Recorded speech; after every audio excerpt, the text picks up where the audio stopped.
내가 한 달만 빨리 하나님에 대해서 마음을 열었으면 어땠을까? 내가 한 번만 더 교회를 갈 수 있으면 어땠을까? 제가 백일승형제를 보고 기억하는 것은 사실은 이제 암 말기에 실제로 제가 만나고 나서 한두 주 후에 천국에 갔으니까. 그런데 그때 느낌도 뭐랄까 거대한 사람이다. 압도할 만큼 뭐 이분이 아프지 않았으면 곰을 만나는 것 같은 느낌일 거다. 그런 느낌이었어요. 그런데 일승형제님은 실제로 그 삶에서 그 생각하는 사고 영역이 압도하는 분이었다. 그렇게 생각해요. 쉽게 얘기해서 똑똑한 사람이죠. 그리고 똑똑하니까 많은 것을 다른 사람보다 빨리 생각해요. 슈퍼컴퓨터랄까요? 같은 정보 가지고 많은 것들 계산해내는. 그러다 보니까 잘 살아보려고 묘수도 부리고 그러잖아요. 그런데 그런 것들이 눈에 다 보이는 거예요. 그러다 보니까 이제 그런 것들을 아는 것이 사람들에게 마음을 열지 못하는 그런 부작용이 온 거라고 말할 수 있겠어요. 같은 일을 해도 더 빨리 알고 그래서 더 빨리 실증 내고 이렇게 하면 손해인데 내가 왜 이런 식으로 하지? 왜 저 사람에게 저런 일을 내가 당하지? 이게 한 번에 보이니까 오히려 사람들에 대해서 차갑게 생각하면서 벽도 쌓고 심지어 가족들에게도 그의 개인적인 생활이 오픈되지 않은 어떤 부정한 생활이 아니라 뭐 사업을 하든 직장을 하든 공부를 하든 오픈되지 않는 그런 끝없는 갈등을 많이 겪는 것 같아요. 그래서 옆에서 보면 참 안타까운 사람이었어요.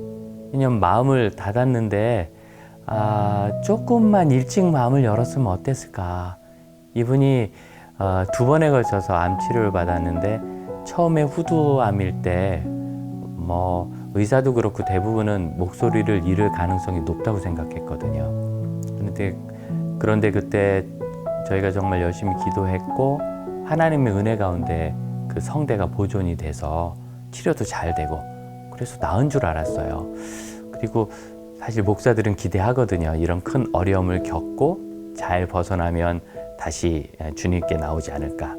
그런데 그분은 그렇게 하지 않았어요. 워낙 모든 것을 다 아는 것처럼 사니까 마음을 열지 못하고 계속 자기만의 성벽 안으로 갇혔다. 그래서 참 마음이 안타까웠습니다. 그러면서 불안불안했죠. 이제 김인자 언니로 저는 자꾸 생각이 나요. 왜 그러냐면 이 김인자 자매님을 저희 방송으로 연결한 분이 이제 위층 아래층 사는 아파트 이웃인데 김인자 언니 부르다 보니까 저희 방송에서도 계속 언니 하거든요.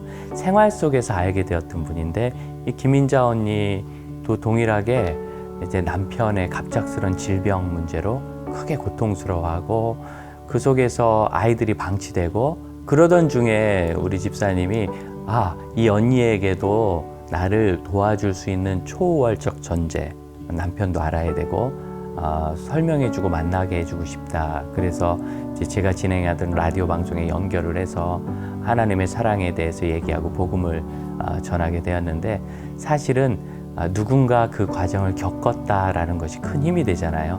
뭐 기독교 사역자들은 늘 얘기하는데 상처 입은 치유자라고 내가 당한 고통을 당하는 다른 사람에게는 큰 소망이 되니까 그렇게 우리 집사님이 하셨고 그래서 김인자 언니가 그때 백일승 형제의 이야기를 듣고 나도 긴 인생인데 이렇게 계속 마음을 닫고 있지 말고 하나님이 하실 수 있는 일에 대해서 마음을 열어드리자. 그때 결정적인 얘기가 그거였어요.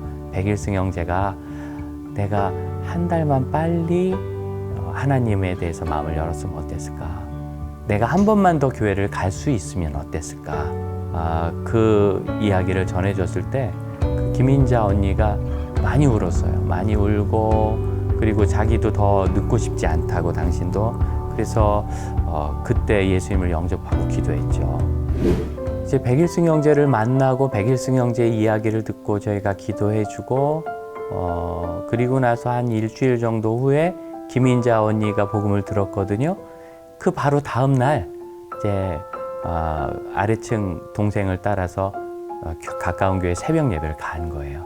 새벽 예배를 가서 거기서 정말 많이 기도하고 목사님이 특별히 기도해 주시고 서로 그리스도인의 사랑을 새신자가 나누었던 그날이 백일승 형제가 오늘 하루를 넘기기 어렵겠습니다 라는 그러한 의사의 선고를 받은 날이었던 거죠.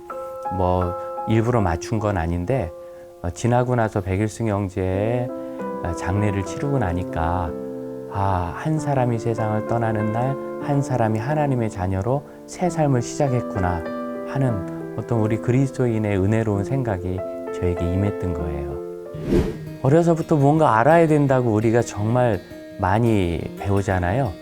진짜 알아야 되는 건 맞는데 제대로 알고 잘 알고 끝까지 알아야 되는데 공부하다만 영어책들 많이 있으시죠. 그런 것처럼 어떤 하나님과의 관계나 자신의 삶에 있어서도 한 문제를 어느 정도 고민하다가 포기하기도 하고 조금 알면은 이제 됐나 보다 하고 물러나기도 하고 그런 일이 있는데 사실은 그 다음에 더 좋은 거 있거든요. 항상 그 다음에 더 좋은 것을 기대하는 마음이 뭐냐면 내가 아는 것 외에 새로운 것이 하나님으로부터 올 수 있다는, 내가 모르는, 백일승 형제처럼 모든 것을 다 아는 것처럼 지혜로운 사람도 결국은 더 중요한 하나님의 사랑은 몰랐잖아요.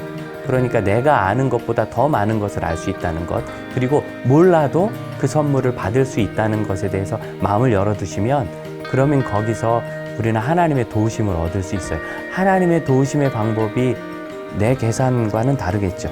내가 생각하고 계산하는 만큼 하나님이 도우신다면 아마 하나님은 내 능력 밖에서는 어떤 일도 못 하실 거예요. 그래서 내가 알지 못하는 길, 알지 못하는 방법, 혹시 이 일이 그 일인가? 이렇게 생각하고 마음을 좀 하나님 앞에 하나님 그렇게 하셔도 좋을 것 같고요. 제가 모르는 방법대로 하셔도 저 정말 좋겠어요. 라고 하나님을 믿고 자신을 한번 맡겨보시면 어떨까? 저도 늘 그렇게 하려고 애쓰거든요. 사실 이 아름다운 가지라는 것은 이 가지가 어디로 뻗을지 모르잖아요. 나무 자신도 모를 거예요. 왜냐하면 어느 날 농부가 와서 다른 곳으로 가지를 유인해 가기도 하거든요. 포도덩굴처럼. 그런데 그 농부의 손길이 더 많은 열매를 주지요. 우리 교회와 또 모든 그리스도인의 삶이 저는 그렇게 하나님께서 하시는 길을 향하여 어느 여백을 두고 하나님이 거기 임하시기를, 그 길로 인도하시기를 기대하는 것이라고 말하고 싶어요. 하나님께서 우리 사랑하는 CTK 독자들 또 가정에 우리가 아는 거나 기대하는 것보다 더 좋은 일들을 주시길 바랍니다. 꼭 하실 거예요.